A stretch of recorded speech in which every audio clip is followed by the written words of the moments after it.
मुझे जबरन गौमूत्र पिलाया गया, मेरे बाल काटे गए, जबरदस्ती बाबाओं के पास ले जाया गया, मेरे साथ शारीरिक मानसिक प्रताड़ना हुई है। ये कहना है गिरिजा राउत का। गिरिजा राउत शिवसेना यूबीटी के पूर्व सांसद विनायक राउत की बहू है। इंडिया टुडे की रिपोर्ट के मुताबिक विनायक राउत की बहू गिरिजा राउत ने अपने पति, ससुर, सास और 2 कथित बाबाओं के खिलाफ गंभीर आरोप लगाए हैं। गिरिजा के मुताबिक शादी के बाद ही उन्हें मानसिक और शारीरिक रूप से प्रताड़ित किया जाता था। गिरिजा हाइपरथायराइडिज्म बीमारी से जूझ रही हैं।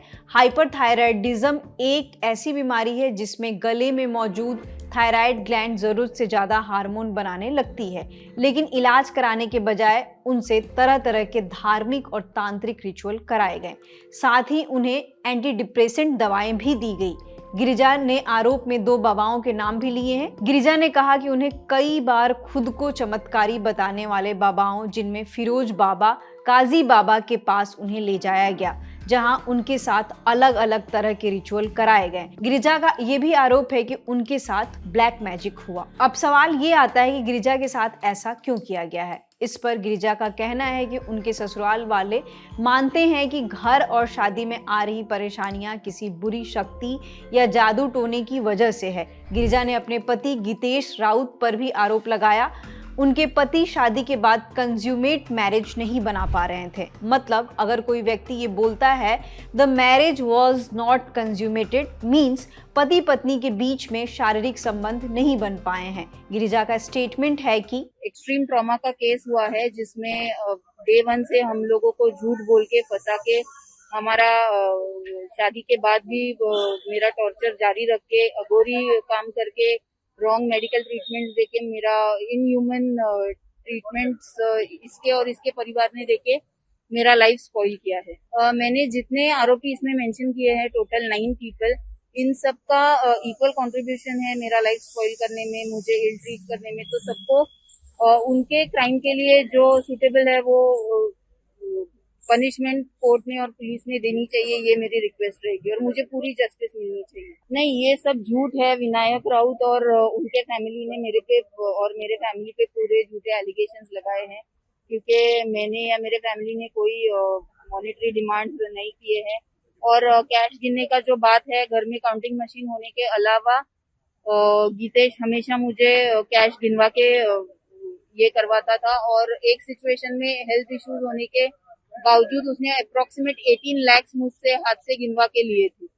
So this is a part of his whimsical behaviour. मेरी यही मांग रहेगी पुलिस अथॉरिटीज और कोर्ट से कि मुझे पूरा जस्टिस मिले और एक ऐसा डिसीजन पास किया जाए जिससे इन फ्यूचर भी अगर किसी को ऐसे थॉट्स आ रहे हैं कि किसी का ऐसे लाइफ स्पॉइल करना है तो वो ये करने की सोचे भी नहीं। गिरिजा की शिकायत पर पुलिस ने Maharashtra prevention and eradication of human sacrifice and other inhuman unwholesome and Aghori practices and black magic act 2013 की सेक्शन 3(2) और सेक्शन 3(3) के तहत मामला दर्ज किया है। ये कानून मानव बलि, काला जादू, तंत्र मंत्र और अंधविश्वास के नाम पर होने वाली अमानवीय प्रथाओं और शोषण को रोकने के लिए बनाया गया है। इसके अलावा भारतीय न्याय संहिता के रेलेवेंट सेक्शंस भी लगाए गए हैं। इस मामले को डील कर रहे एडवोकेट का भी बयान आया है। इसमें आज जो है ये मैटर में फिरोज आदम शेख करके एक एक्यूज है, इसमें से जो बाबा है उसको अरेस्ट किया गया। उसको अरेस्ट करके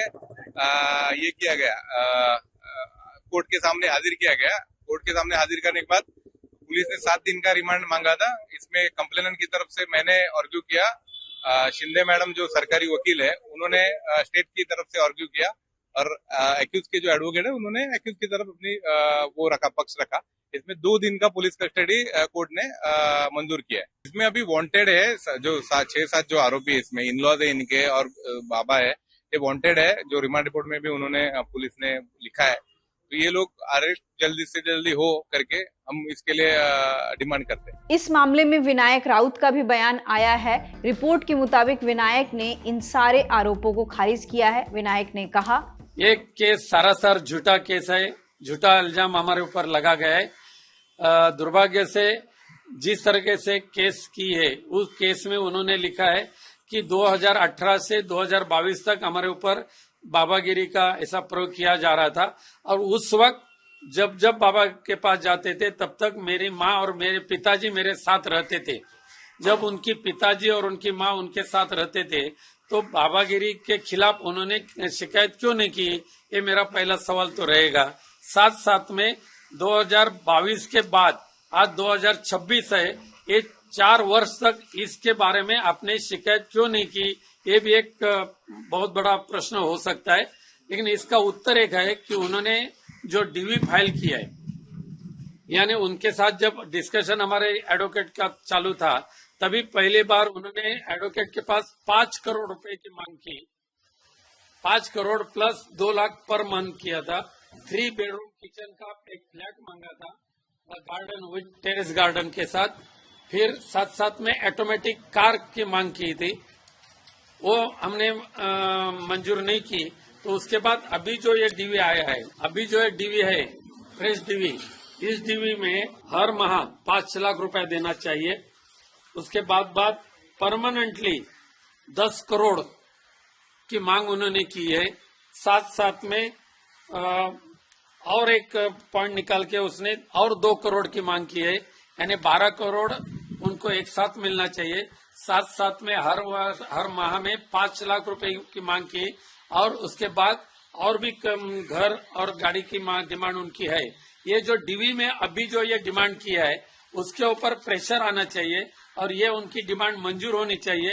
इसके लिए ये शिकायत उन्होंने आज की, ऐसे मेरा कहना है। फिलहाल इस पूरे मामले में फिरोज बाबा को गिरफ्तार कर लिया गया है। पुलिस ने मामला दर्ज कर लिया है, जांच जारी है। हमने दोनों पक्षों की बात आपके सामने रख दी है। इस पूरे मामले की सच्चाई जांच के बाद ही स्पष्ट हो पाएगी। शुक्रिया।